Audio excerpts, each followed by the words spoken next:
আজকে আপনাদের সবাইকে রান্না শেখাবো। আসলে আমি নিজেই রান্না করতে পারি না, তাই আপনাদেরকে রান্না শেখাবো। এই কথাটা শুধুই হাস্যকর। আজকে সকালবেলা উঠেই আমি রান্না করতে কিচেনে চলে গেছি।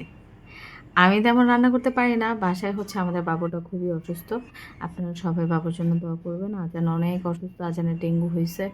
আর খুব সিরিয়াস লেভেলে অসুস্থ। আল্লাহ যেন ওকে সুস্থতা করে দেয়। মানে সুস্থতা দান করে। তো সকালবেলা উঠেই আমি হচ্ছে বাসায় কেউ নাই, রুই মাছ রান্না করছি। আমি নিজেও অসুস্থ, তারপরেও করতে হয় যেহেতু বাসায় কেউই নেই। রুই মাছ ভুনা করেছিলাম, তারপরে ডাল রান্না করেছিলাম, শুটকি আগের দিন রান্না করেছিলাম, এটা গরম করছি। এর মধ্যে দেখি সকালবেলা আম্মু হসপিটাল থেকে আসার সময় এরকম সিম নিয়ে আসছে, তাজা তাজা, মানে একদম তাজা তাজা সিম আর কি। তো দেখে আমি তো খুব খুশি হয়ে গেছি, এই সিজনে আম্মা সিম কোথায় পাইলো। আর এত বেশি ফ্রেশ ছিল, যেহেতু রান্নাও হয়ে গেছে, এই সিমগুলো তো আর এখন রান্না করা হবে না। এর জন্য আমি সিমগুলো প্রসেসিং করতেছিলাম, ভালো করে মুছে টুছে এগুলো রাখতেছিলাম। আমি আবার একটু মানে বেশি খুঁতখুঁতে টাইপের মানুষ, আমার একটু সময় লাগে কাজ করতে, একটু না অনেকটাই, তবে আমি একদম সুন্দর করে করতে পছন্দ করি।